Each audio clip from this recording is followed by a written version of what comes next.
guys, welcome back to another episode of EMEB. இது குட்டி story but big value part 3.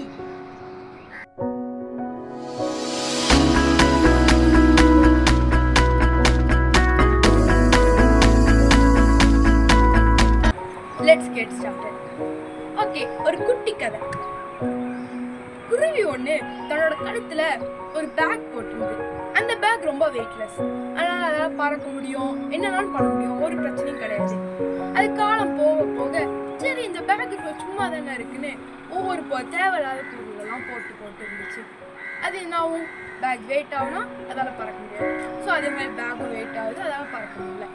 அது அதோட அம்மா கிட்ட போயிட்டு, ஏமா என்னால் மிந்தி மாதிரி பறக்க முடியல, மிந்தி நல்லா தானே பறந்தேன், இப்போ என்ன பிரச்சனை அப்படின்னு சொல்லி கேட்டுச்சான். அதுக்கு அவங்க அம்மா சொன்னாங்க, நீ எதுக்கு தேவையில்லாத பொருள்லாம் உள்ள போட்டு வைக்க, அதில் இருக்கிறதெல்லாம் ஒன்றுனா வெளியே போடு, அப்பவுமே எல்லாம் சரியாயிரும் அப்படின்னு சொன்னாங்க. அதே மாதிரி அந்த குருவியும் எல்லாத்தையும் வெளியே போட்டு பறக்கும்போது சந்தோஷமா பறந்துச்சான். இதே மாதிரி தாங்க நாமளும் குழந்தை பருவத்தில் ரொம்ப நல்லா தான் இருந்தோம் சந்தோஷமா. ஆனால் அந்த பேக் தான் நம்மளோட மனசு மாதிரி. அதில் போட்டி, பொறாமை, பகை, வஞ்சகம், கோபம் எல்லாத்தையும் உள்ள போட அது பாரமாவி நம்ம சந்தோஷமே இல்லாமல் இருக்கும். பக்கத்து வீட்டில் கார் இருக்குன்னு நம்ம பைக் ஓட்டிட்டு போனா நம்ம பைக்கும் நல்லா சந்தோஷமா ஓடாதுங்க.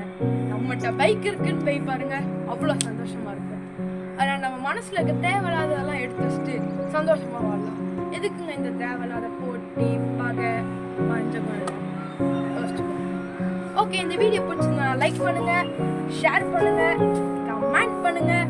அப்புறம் மிஸ்டர் வைப் எக்ஸ்ப்ளோரர் சேனலை ஃபாலோ, சப்ஸ்கிரைப்